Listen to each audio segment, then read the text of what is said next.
سامعین محترم، اللہ تبارک و تعالیٰ نے قرآن مجید فرقان حمید کے اندر ارشاد فرمایا ہے وَمَا قَدَرُ اللَّهَ حَقَّ قَدْرِهِ، جس کا ترجمہ اور مفہوم یہ ہے اور انہوں نے قدر نہ کی جیسا قدر کرنے کا حق تھا۔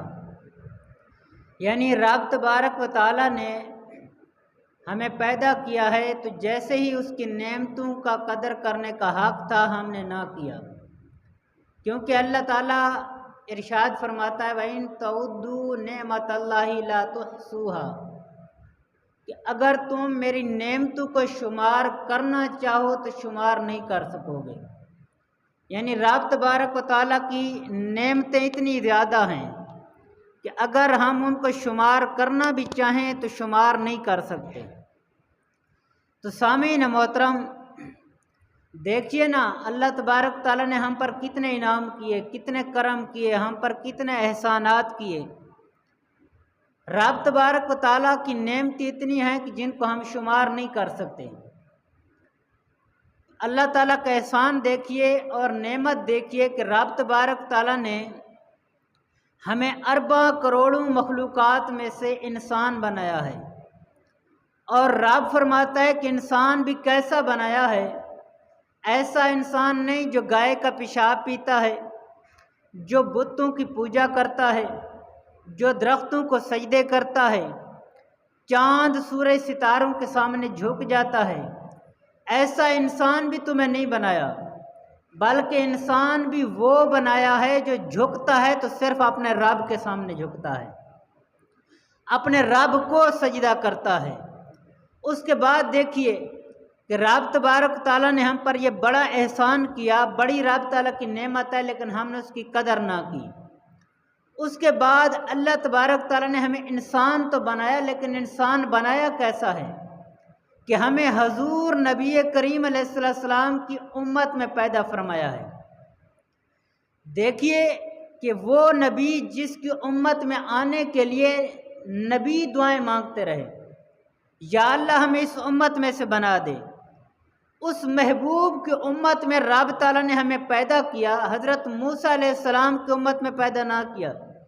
حضرت ابراہیم، حضرت عیسیٰ، حضرت نوح علیہ السلام، حضرت ادریس علیہ السلام، کم و بیش 1,25,24,000 نبی، کم و بیش 1,24,000 نبی ہیں۔ تو دیکھیے کہ ان کی امتوں میں نہیں بنایا، صرف بنایا ہے تو محبوب کی امت میں ہمیں بنایا ہے۔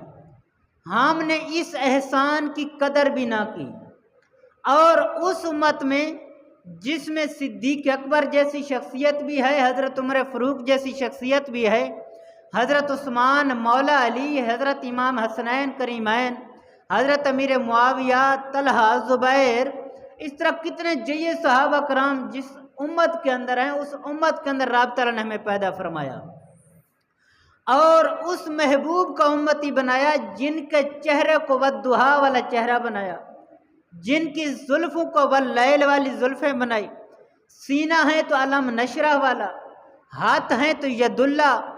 تو اس نبی کی امت میں ہمیں پیدا فرمایا۔ تو رب تعالیٰ کے اتنے احسانات ہیں، دیکھو نا، رب فرماتا ہے کہ میرے انعام دیکھو اور اپنے کام دیکھو۔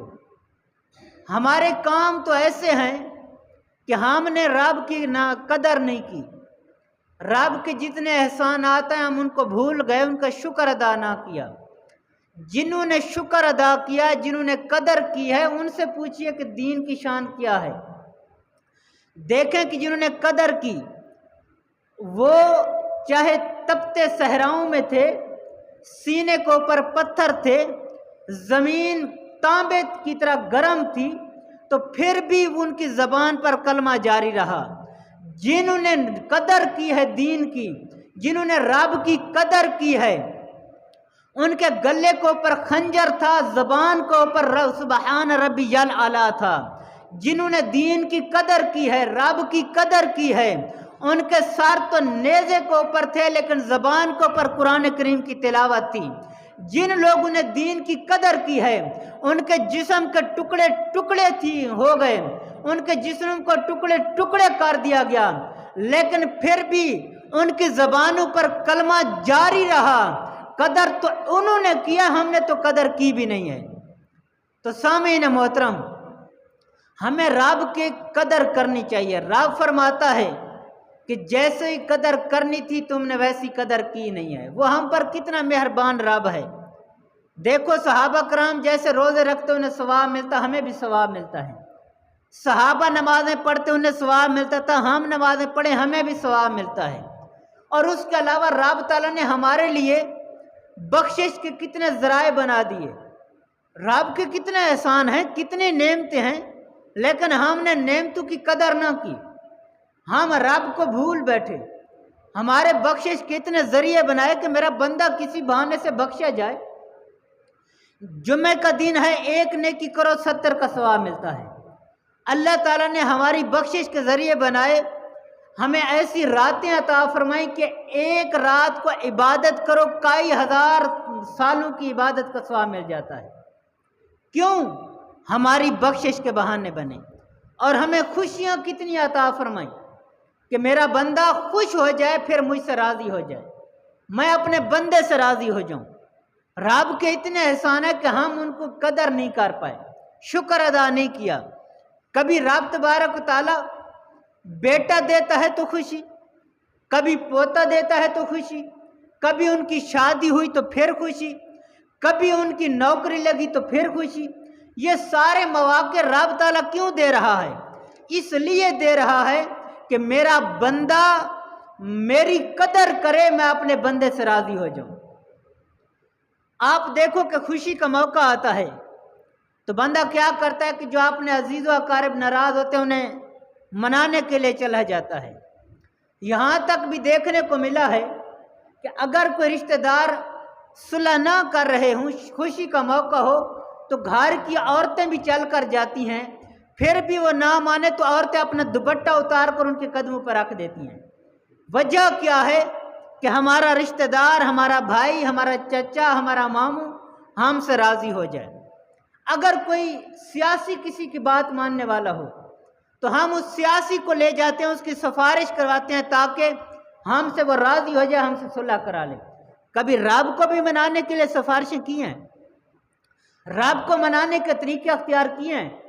جاؤ کسی ولی کے پاس، جا کر بیٹھ جاؤ ان کے قدموں میں کہ ہم سے رب روٹھ گیا ہے، ہمیں مسجد میں آنے کی توفیق بھی نہیں ہوتی، ہمیں رب منانے کا طریقہ بتا دو، تم رب کے نیک بندو ہمارے کے لیے دعا کر دو تاکہ ہم بھی مسجد میں آنے والے بن جائیں، ہمارے دل بھی پاک اور صاف ہو جائیں۔ ہم بخشش کے بہانے تو بنائیں، رب کو منانے کے طریقے تو اختیار کریں، ہم تو ان کو مناتے بھی نہیں ہیں۔ تو سامعین محترم، رب کو راضی کرنے کا ایک طریقہ والدین کی رضا بھی ہے۔ جو چاہتا ہے کہ مجھ سے رب راضی ہو جائے وہ کیا کرے کہ اپنے والدین کو راضی کر لے، کیونکہ رب کی رضا والدین کی رضا میں ہے اور رب کی ناراضگی والدین کی ناراضگی میں ہے۔ آج ہمارے والدین دھکے کھا رہے ہوتے ہیں، در در کی ٹھوکریں کھا رہے ہوتے ہیں، لیکن جوان بیٹا ہوتا ہے، اچھی خاصی آمدن ہوتی ہے، لاکھوں روپے کو اس کا بزنس ہوتا ہے، کاروبار ہوتے ہیں، لیکن ماں باپ کھانے کو ترس رہے ہوتے ہیں، تو پھر والدین کی زبان سے اپنی اولاد کے لیے بد دعائیں نکلتی ہیں۔ تو والدین کو راضی کر لو، رب راضی ہو جائے گا۔ اللہ کے محبوب کیا فرماتے ہیں؟ اللہ کے محبوب فرماتے ہیں، صحابہ کرام کا جمع غفیر تھا، حضور علیہ السلام ممبر کو پر تشریف فرما تھے۔ حضور علیہ السلام نے فرمایا کہ میرا آج دل کرتا ہے، کیونکہ حضور علیہ السلام کو اپنی والدہ کی یاد آئی۔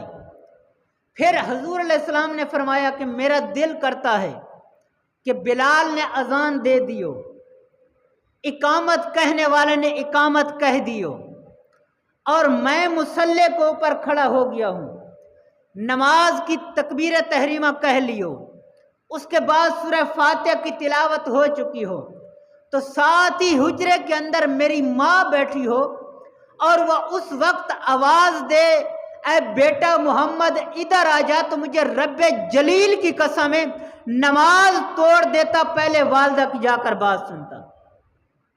یعنی حضور علیہ السلام نے والدین کی کتنی قدر اور شان عطا فرمائی ہے، بتایا ہے کہ ایسے قدر کرو، ایسے ان کے ساتھ سلوک کرو، لیکن جب ہم سے یہ نعمت چھن جاتی ہے پھر قدر ہوتی ہے۔ حضور علیہ السلام نے فرمایا بیماری سے پہلے صحت کی قدر کرو، بڑھاپے سے پہلے جوانی کی قدر کرو، غربت سے پہلے مال کی قدر کرو۔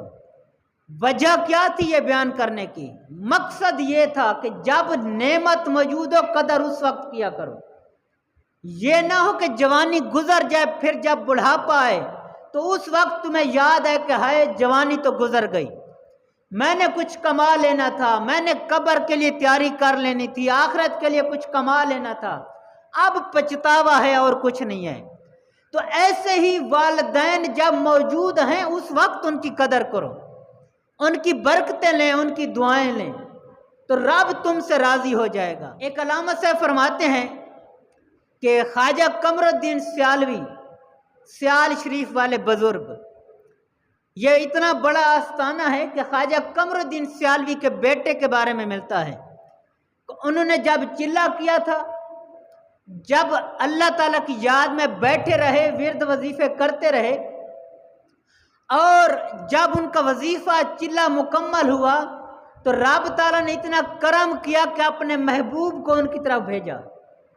حضور نبی کریم علیہ السلام، صحابہ کرام ساتھ تھے، اور حضرت داتا علی حجویری، حضور غوث پاک، بڑے بڑے اولیاء کرام، حضرت صدیق اکبر، حضرت عمر فاروق، حضرت عثمان غنی، مولا کائنات حضور علیہ السلام کے ساتھ اس جگہ پر تشریف لائے، اور خواب کے عالم میں نہیں، جاگتی حالت میں آ کر اس مرد قلندر کو دستار فضیلت کروائی۔